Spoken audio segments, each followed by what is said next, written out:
What's going on, guys? It's Jake here, and in this video I'll be talking about the Apple credit card and some huge problems surrounding it. But before I get into the video, if you're new to the channel, definitely consider subscribing, and also if you enjoyed the video, definitely consider leaving a like and comment below, whether it's a question, comment, doesn't really matter. I respond to all your guys' comments, and liking the video and leaving a comment actually helps a lot with the YouTube algorithm.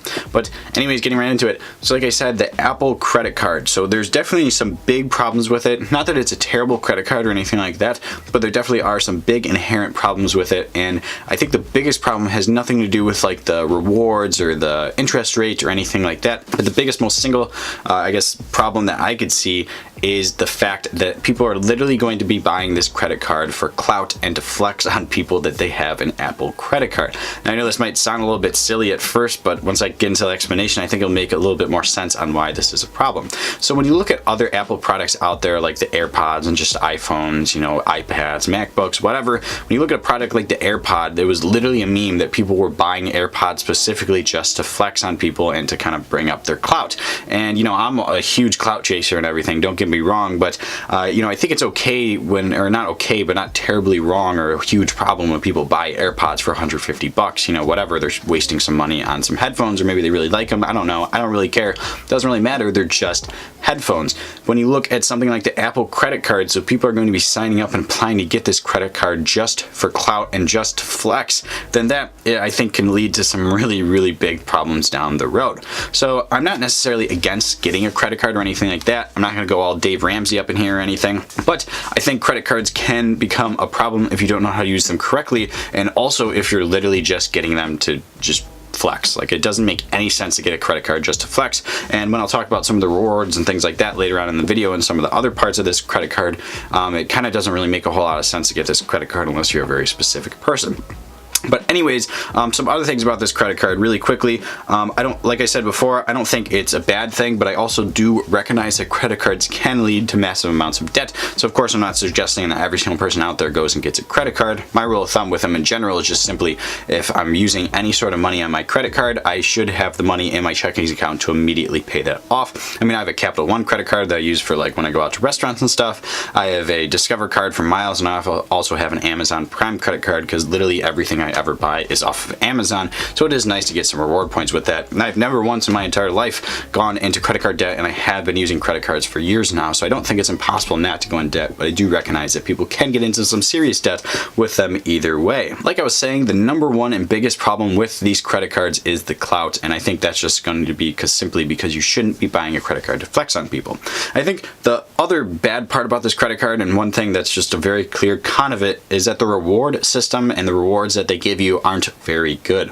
So we take a look at the actual rewards that they give you. So the first one they do is 1% back everywhere. So, you know, regardless of where you're spending, you get 1%. And that's kind of what most credit cards have. If you go out there and look at, I really don't know a whole lot of credit cards that don't have this nowadays. And if your credit card doesn't, it's probably not very good. But 1% back everywhere is pretty typical. It's pretty good. And then if you look at the next step up, it's 2% back when you use Apple Pay. So this one's kind of interesting. I'm not sure if this is bad or good. I personally use Apple Pay quite a bit. Like, when I'm buying anything online, I pretty much always use Apple Pay because I'm either buying it on my Mac or my iPhone. And also I use Apple Pay whenever I can in like stores and stuff like that, but there's some places that you just don't use it. Like if you go to like a restaurant or something like that, I've never used Apple Pay at a restaurant or even seen the option to use it. So I'm not sure how useful this would actually be to some people. Maybe it will, maybe it won't. I mean, it could be to me, but either way, it's just simply not that great of a reward. And then if we look at the highest tier, which is usually like the best thing, like you get 4 or 3% back on like gas or restaurants or entertainment, dining, things like that. But this one is 3% back on anything Apple. So I think this one is just like really bad. Like usually the highest reward, or like the highest percentage wise reward, is supposed to be something good, something that kind of entices you to buy the credit card. And I know I personally don't spend very much on Apple. Like, I am in the ecosystem, I have a phone and MacBook and everything like that, but I mean, how often are you really buying an iPhone or a MacBook or an iPad, Apple Watch, whatever it might be? I'm gonna have to say not that often. And maybe perhaps you do have some like monthly fees with Apple, like your Apple Music or like your, you know, iCloud storage or things like that. But either way, that's only like 10, 15, 20 bucks a month at most. So I really can't see people using that one really often, in my opinion. That's just simply a really bad 3% reward. Like, I just wouldn't be very useful to me. So these rewards, they're not completely terrible, but they're just not very good. And I think that's also just a con against the card. So moving on to the third thing that's bad about this is that it seems like it's very similar to the Amazon credit card, where literally anyone can get it. And I'm not 100% sure if this is true with Apple. Now, of course, you need to have an iPhone or at least like some sort of like Apple product to get this Apple card. But either way, it seems like they're literally giving out to anyone, and it doesn't really matter on your credit score, which is very similar to what Amazon is doing with their credit card. There's been a lot of criticism around that. I think the Apple credit card will get very similar criticism. Now, I'm not necessarily against like giving out credit cards to like people with lower credit scores, because, you know, if you're someone like me who's like just getting out of college, you're young, you don't have a lot of things that you could have usually like used credit on, like a house or something like that, or like, you know, the only thing you might have is really a car payment, then I do get it. You know, it is nice to get a credit card when you are young. But again, that can be very, very dangerous, just handing these things out to anyone. So another thing that's like kind of bad about it overall is, well, I guess those are all the main cons of the credit card. Those are all I have written down right now. Besides that, I guess the fourth and final con of it is that it just doesn't seem to make a lot of sense to have a credit card when they're trying to encourage you to use Apple Pay on your phone.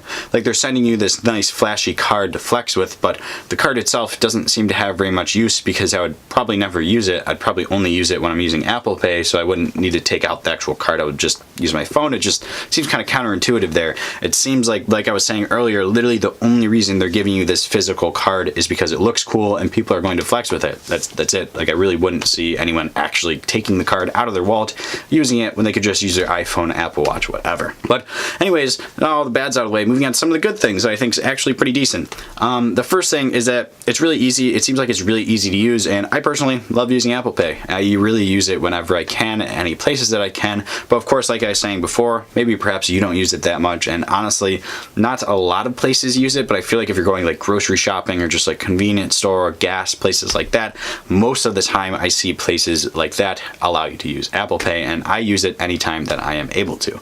But another good thing about it is that so far from the features on the phone that it has, like the app it actually allows you to use that hooks up with the credit card, seems like really good overall, and it seems like it just has a really great UI. It's really sleek, it's really easy to use, and it also has some pretty cool features, like it pops up on a map, like where you specifically bought things, to show you that, which other credit card companies have, I know that, but this one just seems like it's going to do it a whole lot better and a whole lot like easier to use.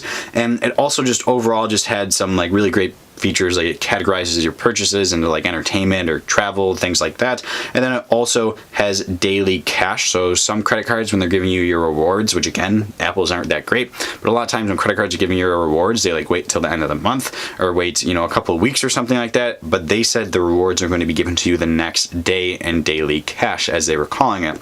So those seem to be like some pretty cool features of it.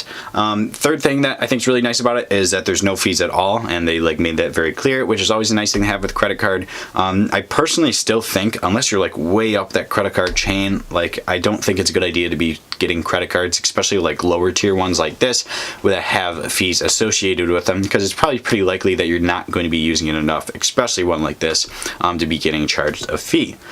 Next thing that I think is pretty good about it is it's seemingly good in terms of doing some personal finance stuff for you with the credit card itself. So let me explain that a little bit. So they seem to have some pretty good features that were actually encouraging you not to go into debt with the credit card, and actually encouraging you to pay it off, and also kind of clearly outlining the interest, how much you owe, and also just kind of gives you an overall idea of how to pay it off, and like be like, okay, if you pay 50 bucks a month for the next 3 months, you'll have your credit card bill paid off, which I think is actually super great, because a lot of places and a lot of credit cards seem to not do that, and seem to make it tricky and hard for you to pay off your credit card, which is like kind of, I guess, just simply are built into their business model. And the last thing that's kind of good about it is it just seems very secure. There's no number on the card, you know, mostly digital. Like the card kind of seems pointless, like I was saying earlier.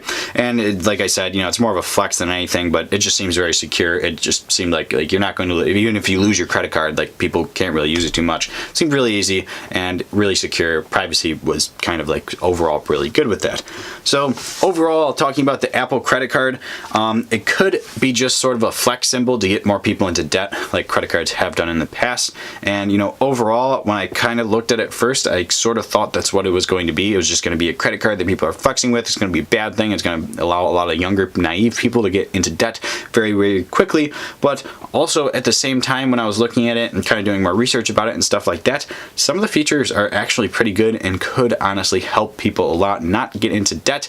And when I'm comparing Apple to like some of the other big banks or big credit card companies out there, I guess Apple doesn't necessarily have the normal incentives of other credit card companies to try to trap you into that debt. I think Apple in this case is trying to trap you into the Apple ecosystem, not through debt, but just simply giving you something else out there to really bring you into that Apple ecosystem. But other than that, guys, that's really it for this video. I'll actually probably be getting this credit card, not necessarily to use as a consumer, but more to show you guys and review it, I guess unbox it, but probably not unbox it because this isn't really a tech channel, but just to talk a little bit more about the card, show you it to you guys, stuff like that. But other than that, guys, that's really it for this video. So definitely let me know in the comment section what you think about the Apple credit card. You know, do you like it? Do you think you're going to order it? I don't know. Just definitely let me know. Also, like I said before, if you're new to the channel, definitely consider subscribing. I talk about investing, the stock market, personal finance, entrepreneurship, things like that. So if you're interested in that kind of stuff, definitely consider subscribing. But other than that, guys, thanks for watching. I hope you enjoyed.